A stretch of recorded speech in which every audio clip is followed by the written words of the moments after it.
now I have discussed about the introduction of the periodic table and few concepts based on the periodic table.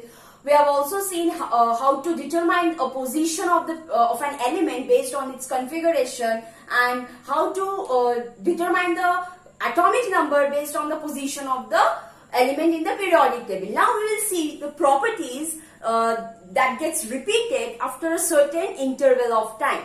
These properties are called periodic properties.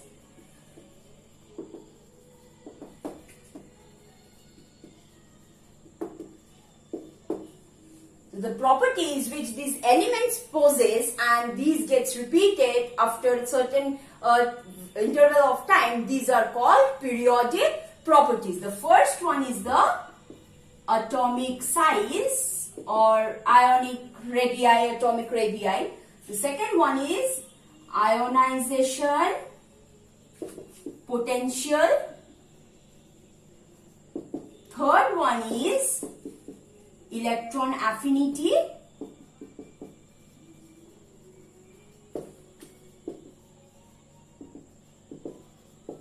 Fourth one is electronegativity. Mainly these four are very important. Then we have metallic, non-metallic character. That will be discussed in these after discussing these.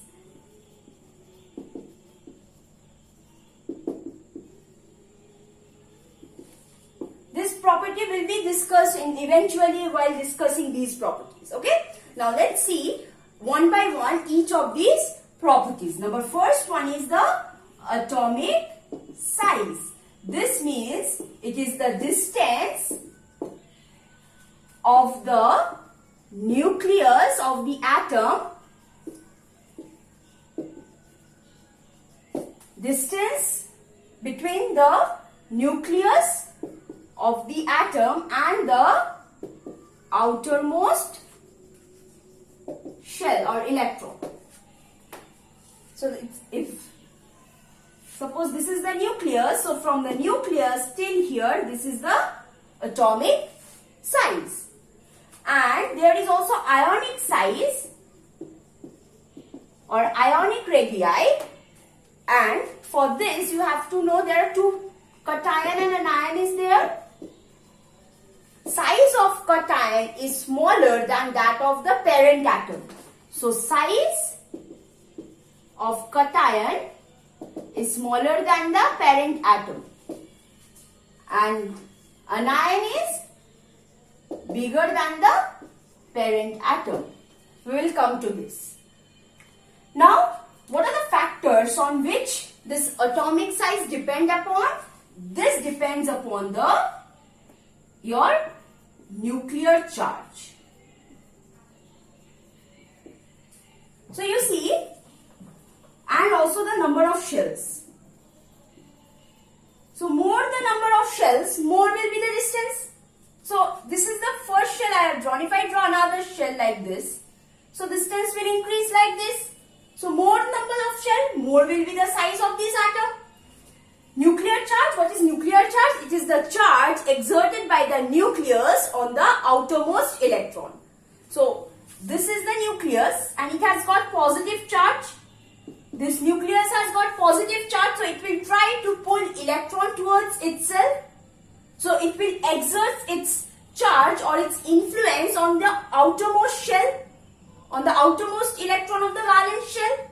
So what will happen if the nucleus is pulling electron towards itself, the size starts contracting. So the size decreases as the nuclear charge increases. So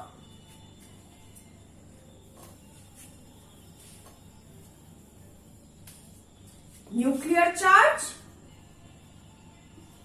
inversely proportional to atomic size, we can say.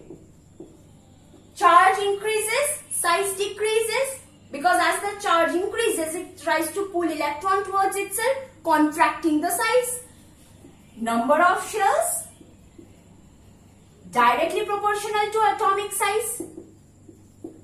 More the number of shell, more will be the atomic size. Now see one thing, in case of a cation, suppose sodium has 281 electron. If it loses this 1 electron, it becomes Na plus, which has 2, 8. So you see it had KLM shell. It has become K and L, 2 shells. So obviously size decreases. First point, since the number of shell has decreased, size has decreased. Second point is that a positive charge has come.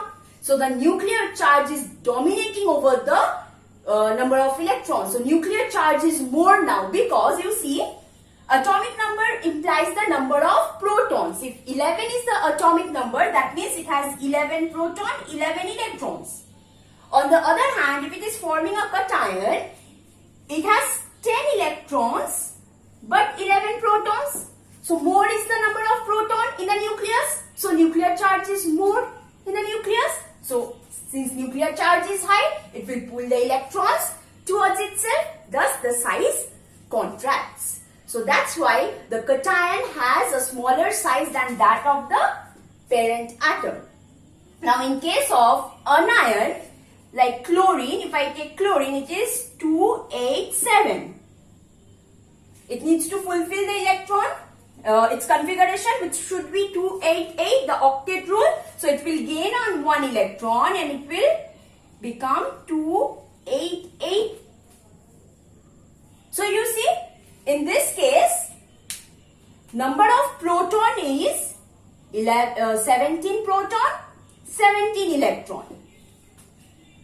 Right? Now, in this case, it has 17 proton but 18 electrons. 18 electrons, 17 proton, that means number of electrons are more. So the electrons are spreading to a larger extent, thus increasing the size. That's why the size of anion is greater than that of the parent atom. So this is all about the atomic size. So more the number of shell, more is the atomic size. So it is directly proportional. More the nuclear charge, more will be the contraction of the atom, thus decreasing the size of the atom. And on the other hand, the size of the cation is less than that of the anion due to the presence of one positive charge. Nuclear charge increases it to a greater extent when it loses 1 electron because number of protons exceeds the number of electrons. So greater pull on the outermost electron, so the size contracts, decreasing the size. Now on the other hand, for in case of anion, the size is greater than that of the parent atom because 1 electron is added, so density is more, it is spreading to a greater extent, size increases. Now the next property is ionization potential.